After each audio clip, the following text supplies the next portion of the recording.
สบายดีนักเรียนมื้อนี้อาจารย์สิมาเว้าถึงวิธีการเรียนผ่านออนไลน์โดยเข้าไปใช้ระบบ LMS เนาะก็คือว่าเราจะต้องใช้คอมพิวเตอร์ในการเข้าเรียนออนไลน์เราจะต้องมีมือถือสำหรับเรียนออนไลน์มีโน้ตบุ๊กมีอินเทอร์เน็ตในการเข้าถึงเนาะฉะนั้นวิธีที่ว่าเราจะเรียนออนไลน์ก็คือว่าเราจะต้องเปิดเบราว์เซอร์ขึ้นมาเนาะเบราว์เซอร์จะมีทั้ง Chrome Firefox มี IE หลายๆอย่างแต่ว่าเราจะใช้อาจารย์แนะนำอยากให้นักเรียนใช้โปรแกรม Chrome ในการล็อกอินเข้าสำหรับการเรียนการสอนเพราะว่าโปรแกรม Chrome นี่มันจะอัปทูเดตตลอดมันจะเวอร์ชันใหม่จะมาตลอดจะเฮ็ดให้เราเรียนสะดวกสบายง่ายขึ้นเนาะฉะนั้นวิธีการก็คือว่าเราสามารถเปิด Chrome จากอยู่ในคอมพิวเตอร์ของเราได้โดยกดปุ่ม Windows เนาะพิมพ์คำว่า Chrome เข้าไปหรือเราจะเบิ่งผ่านมือถือก็คือว่าใช้Safari อินเทอร์เน็ตทั่วไปก็ได้คือกันโอเคบัดนี้เราลองไปเบิ่งวิธีของการใช้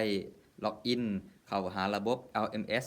เนาะและก็วิธีของการล็อกเอาต์ว่าสิเป็นแนวใดกันลองไปเบิ่งมื้อนี้สิมาเว้าถึงวิธีของการเรียนวิชาใดหนึ่งที่ว่าอยู่ในเทิงออนไลน์โดยที่ผ่านระบบLMS เนาะฉะนั้นทำอิฐแม่นให้เฮาเปิดโปรแกรม Chrome ขึ้นมาก่อนเนาะเฮาจากนั้นเฮาจะพิมพ์คำว่า asiancu.org เนาะแล้วจากนั้นกด Enter เฮาก็จะเห็นหน้าตาเว็บไซต์ในนี้เนาะแล้วในบอนกล่องคำว่า ID กับ Password เฮาต้องพิมพ์ชื่อเฮา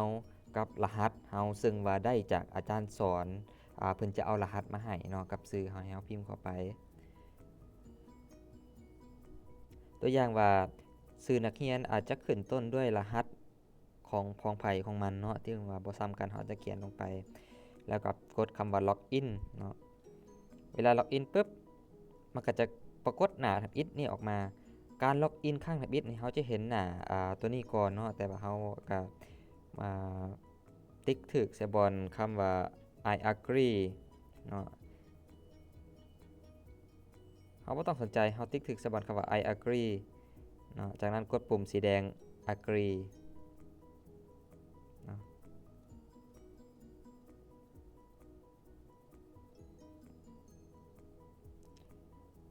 นี่แม่นหน้าตาของหลังจากที่ว่าเฮาล็อกอินเข้าแล้วเฮาจะสังเกตว่าชื่อคำว่าภัสราศรีหราชเนาะอันนี้เป็นชื่อของเฮาจะปรากฏอยู่เทิงนี้แล้วปุ่มสีเหลืองต่อมานี่ก็คือว่าคำว่า go to LMS ก็คือว่าเฮาจะไปเรียนวิชาของเฮาเนาะ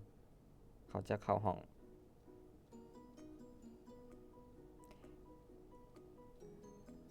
อยู่ในห้องเรียนเขาจะมีหลายๆอย่างเขาจะเห็นอยู่ในนี้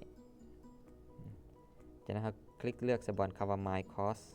และนี่คือคอร์สที่ว่าเราจะเรียนแต่ว่าเราจะเว้าในคลิปต่อๆไปกลับไปหน้าหลักให้คลิกปุ่ม home สำหรับวิธีการล็อกเอาท์ก็คือว่าเรากดปุ่มคำว่าล็อกเอาท์อยู่บนทางด้านลุ่มนี้เนาะกดไปเลยก็คือว่าเราจะออกจากระบบทุกครั้งต้องได้ออกจากระบบเนาะหลังจากว่าเรียนแล้วเพื่อว่าผู้ใหม่จะบ่ได้เข้ามาเรียนของเราโอเคเนาะที่จบไปเมื่อกี้นี่แม่นเป็นเพียงแต่สำหรับการล็อกอินและก็ล็อกเอาท์เนาะให้เรารู้จักวิธีของการเข้าไปนำใช้ระบบแล้วก็ออกจากระบบเนาะฉะนั้นสิ่งสำคัญก็คือว่าอย่าลืม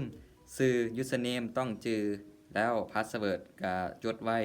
บ่ให้ผู้ใดรู้เนาะเราต้องจื่อไว้สำหรับคลิปต่อไปแม่อาจารย์จะมาเว้าถึงเรื่องของการนำใช้การลองเข้าไปเรียนเบิ่งว่าสิเป็นจังไดเนาะลองท่าเบิ่งคลิปต่อไปเบิ่ง